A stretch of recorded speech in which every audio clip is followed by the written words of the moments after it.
Kakinada city MLA Dwarampudi Chandrasekhar Reddy కుమార్తెలు doctor Praneetha, doctor అంజలి విస్తృతంగా ఎన్నికల ప్రచారం నిర్వహిస్తున్నారు.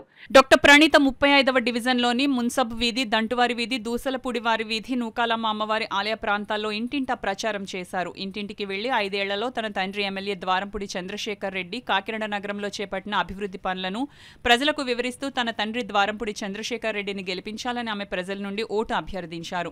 ఆమె వెంట స్థానిక నేతలు బెండా విష్ణు, గోవిందు, ఏడుకొండలు, శ్రీను, కుమార్ రెడ్డి, రమేష్ తదితరులు పాల్గొన్నారు. అలానే నాన్నగారు పట్ల చూస్తే ఇక్కడ కాకినాడలో చాలా అభివృద్ధి చేశారు.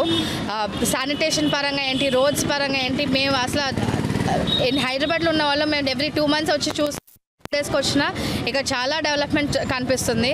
అండ్ అసలు కాకినాడ ఒక స్మార్ట్ సిటీగా తయారు చేయడం and one of the neatest city to and comfortable city to stay in అని చెప్పి ప్లేస్ వచ్చింది. సో అదంతా నాన్నగారి వల్లనే సాధ్యమైంది. అండ్ నాన్నగారిది ఇప్పుడు గెలిచిన తర్వాత మేజర్ ముఖ్యమైన హామీ ఇచ్చింది ఏంటంటే 30,000 మందికి ఇల్లు పట్టాలు ఇల్లులు కట్టించి ఇవ్వడమే నాన్నగారి ప్రథమ ధ్యేయం. డిసెంబర్ 2025 కల్లా అందరికీ ఇల్లులు అందిస్తానని చెప్పి నాన్నగారు హామీ ఇచ్చారు. అట్లానే జగన్నాయకపురం ఫ్లైఓవర్ కూడా కట్టిస్తానని చెప్పి అది కూడా హామీ తీసుకున్నారు. ఇంకా అలానే మెడికల్ పరంగా కూడా ఈఎస్ఐ హాస్పిటల్ తెప్పించారు. అండ్ మన గవర్నమెంట్ హాస్పిటల్లో కూడా చాలా డెవలప్మెంట్స్ జరిగాయి.